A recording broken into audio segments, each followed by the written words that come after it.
Back in October of 23, I was in the market to buy a brand new car. I wanted to go with a vehicle that had a manual. I wanted to daily drive a manual and experience maybe the finer things in life when it comes to being a car enthusiast. And I ultimately chose a Subaru WRX because I wanted the 4 doors at the time. I also liked the all-wheel drive system and the 2.4-liter turbo under the hood. But as time has progressed, I haven't yet moved on from my Volkswagen GTI, and the WRX was supposed to replace that car, and to have 2 4-door cars in my garage, it's beginning to not make sense, but also I'm beginning to wonder and maybe have some regrets not going with a GR86 or a BRZ. Well, finally, I'm getting the opportunity to check one out 8 months later. Now, the last time I had featured a car on this platform, I didn't yet know how to drive manual. That was the whole point of choosing the Subaru WRX. But in that time, it's been very difficult to find one of these cars. And if you are in the market to purchase a GR86 or a BRZ with a manual, you know how difficult it is to actually find one. And I had to travel 50 miles to check this car out. Most of the vehicles, at least in the Boston area with the GR86 and BRZ, 60 to 70% are automatic, which isn't ideal if you are an enthusiast. But we have the opportunity to check this car out, see what it's offering at around $32,000, and also to see why, if you are in the market to purchase a car under 40 grand, you want a 2-door coupe that's fun and engaging, but also maybe, just maybe, might be a great investment in the long run because these cars are very coveted, but also they're holding on to their value. The GR86 might be a great decision. Now, before we get in this video, I want to give a huge shout and thank you to Ira Toyota of Manchester in Manchester, New Hampshire for letting me come up here to check out this GR86. Their link will be in the description below, so you can check out their extensive Toyota inventory. So as always, let's begin with pricing. The model we have today is the Premium, which for 2024 comes in with a starting cost of just under $32,000. This is priced very reasonably, but also competitively with the Mazda Miata, as the Miata is this car's only rival. Now, if you are looking for a sports car in this segment and particular price point, you could cross-shop this with the Honda Civic Si if you don't care whether it has 2 or 4 doors. Now, with the second generation GR86, there are a few things that carry over from the first generation, such as the fact that it is lightweight, it is 2 doors, also has a great engine under the hood, and also you get that 6-speed manual. Now, with the Premium, you can opt for a 6-speed automatic, but why would you if you are an enthusiast and purist? But for me, it really boils down to the exterior looks of this car, because as I've talked about many times on this channel way back in 2017 and 2018, I was not a huge fan of the BRZ, GR86, and FRS. I just didn't like the car and its dimensions. Now, some of those body lines do carry over to this generation, but more importantly, everything is enhanced, especially for the front fascia. You have larger LED headlights. You also have a nice honeycomb mesh grille that sucks in that air when you are on the track or on some winding back roads. Also supplementing that, you do get active side air curtains, providing better aerodynamics and airflow when you are on the track or on those back roads. What I also love too is the striking body lines on the hood. Again, you did have that for the first generation, but in a way, this kind of looks like a baby Toyota Supra. And I think that's one of the reasons why a lot of people who have really dived into this market are in love with this car. Then moving over to the side profile, what is a dead giveaway that our model is a Premium over the base is the 18-inch alloy wheels finished in a matte black look. And I have to say, this goes very well with the halo white paint color. Also, it matches the gloss black side mirror caps, which are heated. Also, you do get blind spot detection with the Premium, giving you that extra safety that you're looking for in a sports car like this, since you are going to have limited visibility. What you're also going to notice too is that you are going to have active side air curtains as well along the side profile, giving you that better airflow just like for up front. It's a small detail that I think really gives this car that sportier persona that you're looking for out of a 2-door such as this. What I also like too is that with this model being halo white and the gloss black accents, kind of reminds me of the old AE86 back in the day.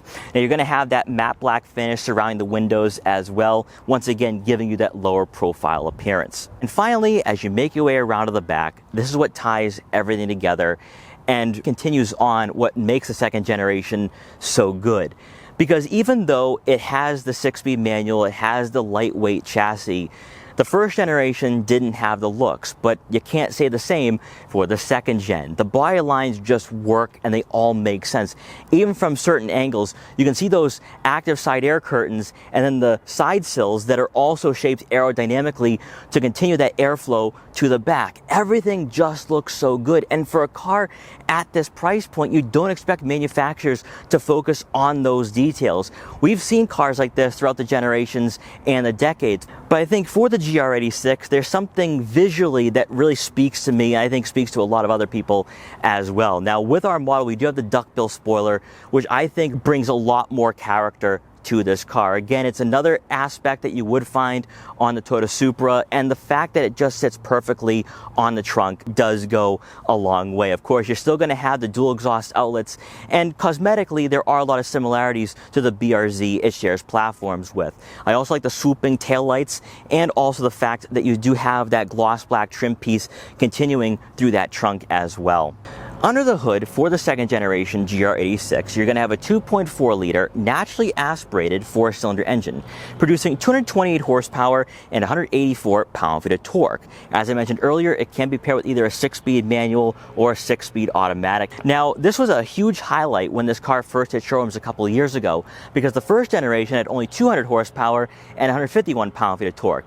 And while my friends told me back in the day that that was more than enough, they still went out and tuned it and modified it extensively to get better power.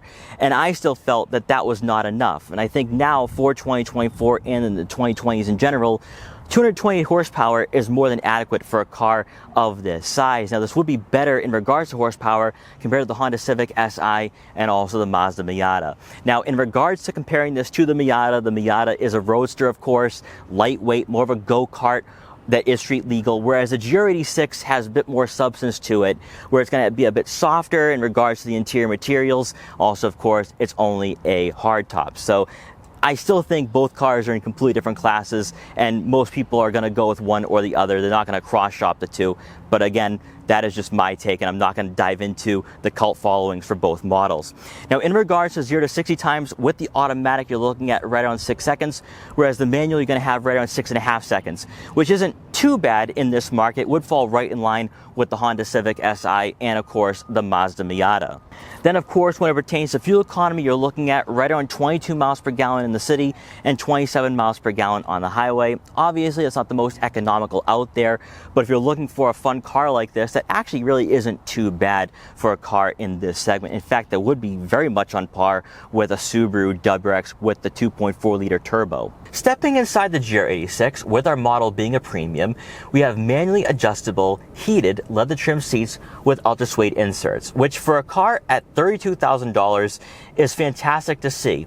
Now, of course, you can get similar materials in a Mazda Miata with the Club, and then, of course, when you go with the Recaros. But if you are cross-shopping this with the Honda Civic Si, maybe even that Subaru WRX, if you're a lunatic like myself, with the WRX, you're going to get cloth upholstery. So this gives you more of a performance car experience and driving environment that you're not going to find in a base or premium WRX. And of course, most likely, maybe you're not even cross-shopping the two. I'm just a weirdo in all of this. You're also going to have the ultra suede trim on the door panels as well, again, giving you some of that softer touch quality. And also, you're going to have soft touch materials for the armrest. So Toyota really prioritized the touch points in this car. Now, in regards to technology, let's first start off with the gauge cluster. It is fully digital, and even though it's not the most in-depth, this is fantastic to see in a car at around $32,000. When you do change up the drive modes, whether it is your normal setting or your track mode, it gives you a different look, and it really just draws you in if you are on some winding back roads and you're driving very spiritedly, but also when you are on the track, it gives you the information that you desire in a car like this that is performance oriented. Then for your infotainment system, it doesn't scream and shout at you that it is a Subaru Starlink multimedia display, but regardless, it's very easy to use. You have your icons on the screen, and it's a very responsive touchscreen.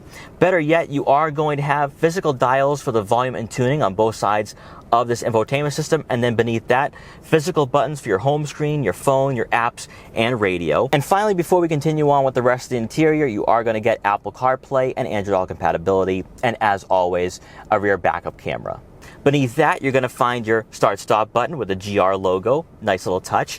And then you have physical dials for the dual zone climate control and airspeed, which again, for a car of this size to get dual zone climate control, that's pretty cool. Then continuing on towards the center console, you are going to have your shifter, which for our model is the 6-speed manual.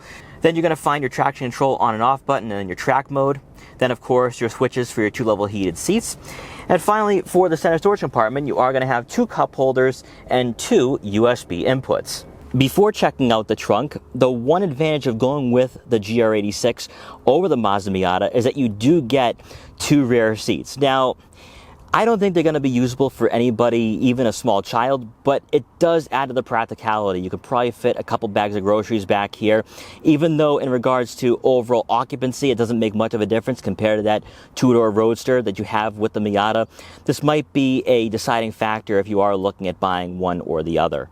Then as you make your way around to the back one more time, for the cargo area, you're looking at right around 6.2 cubic feet of room, which surprisingly wasn't too bad. I was able to fit all my camera gear today kind of with no issues at all, which is 2 bags of camera gear, a gimbal box, and a tripod. Now, the reasoning why I chose the WRX over a BRZ or GR86 was that I felt that it wasn't spacious enough for my camera gear, because if I wanted to daily drive it during the summer, it might not have been conducive. And yet here I am with enough space where I could have driven this car up to Manchester, New Hampshire today and done a review of another Toyota. But honestly, if you are looking for a fun daily driver, maybe a fun track toy, you're going to have enough space where you can fit all your gear back here, maybe even a couple bags of luggage if you are going on a road trip with a significant other or a good friend. And now that we've gone over everything, let's take the GR86 out for a quick test drive to see how it performs. So setting off in the GR86, I'm going to be as objective as possible, while also analyzing what I gave up here by choosing the WRX over the GR86, and also seeing how it compares to the Mazda Miata. Now, in the first 10 minutes of driving this car around, one thing I have noticed is that there is a sense of refinement. And I tend to use that term a bit too much, but this car doesn't feel, I don't want to say as detached from the road compared to the Mazda Miata, but there's a lot more comfort to work with for this interior. And with this being a premium, you have the ultra suede inserts along with the leather trim seats that gives you a lot of bolstering, a lot of support, and more importantly, a lot of grip. Now, even with the 18-inch alloy wheels, you can go over the bumps and imperfections relatively well, and that is something that is surprising me because this does have a Sports 2 suspension. It is geared towards being a track car, and yet I feel as though this can be very daily drivable, much like the Mazda Miata, but this doesn't have that same rawness or that old school feel as the Miata with that Roadster. I think with the Miata, that car hasn't changed much in 30 years of development, whereas the GR86, even compared to the first generation, this is going to be seen as more of a, not as an upscale 2-door coupe, but it's a bit more matured than it was before. This doesn't feel like a boy racer car. This feels more like someone who is in their 30s. They still want to have that experience, but they also want a car that isn't going to abuse them when they are on the back roads, and they're not going to experience any of that abuse driving this car around. In fact, I could totally see myself daily driving this if I didn't purchase the WRX. And it's less of an old school experience. I mean, we can say that, you know, this is a spiritual successor to some of the smaller coupes that Toyota made back in the 90s and early 2000s. But I think when you look at what the GR86 is all about and the BRZ, this is more of a modern interpretation of a 2-door coupe with a 6-speed manual that will definitely put a smile on your face. What I absolutely love here, and you can tell that this is Toyota tuned and not Subaru, is that the steering is very weighted, nicely weighted in fact, where you do feel a bit more connected to the overall driving experience than you would in a Subaru WRX. Now, as you go over the bumps and imperfections, even with the 18-inch alloy wheels, it tends to handle them pretty well. And that's kind of where I'm saying it's a bit more refined than the Mazda Miata. You're not really cringing as you're going over the potholes and the imperfections. Also, rev matching on the downshifts is so simple with this car. But this is an experience that really can't be replicated right now, especially in this market, because you might find a 2-door coupe like this at around $50,000, $60,000, but it's still quite the compelling choice.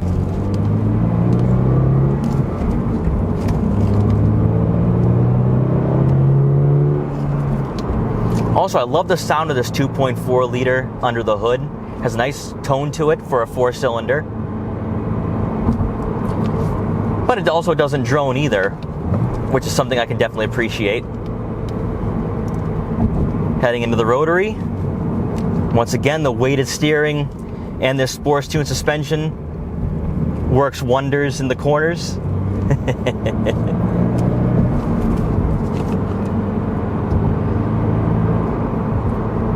And it does exhibit some of that street legal go-kart attributes that the Miata also has. It's just, it does this in a more mature way. What I've learned here with the GR86 is that, one, it is daily drivable. It's comfortable enough where I could go on some longer drives, take the 50-mile drive up to Manchester, New Hampshire if I so desired.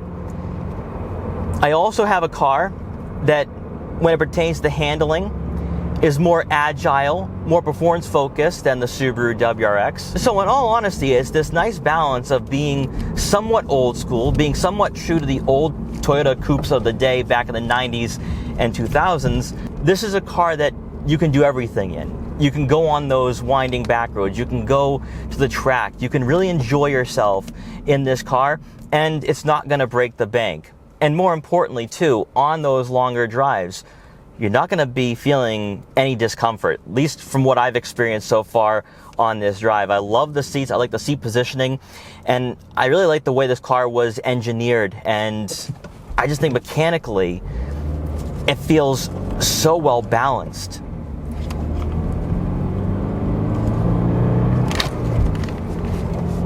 And then when you're cross-shopping this with a Miata, or just comparing it to that two-door Roadster that I experienced about a month ago, you get less of that raw feeling, but you get more of that refinement. You're getting more of that comfort that maybe some of you are looking for, especially if you're getting up there in age like I am.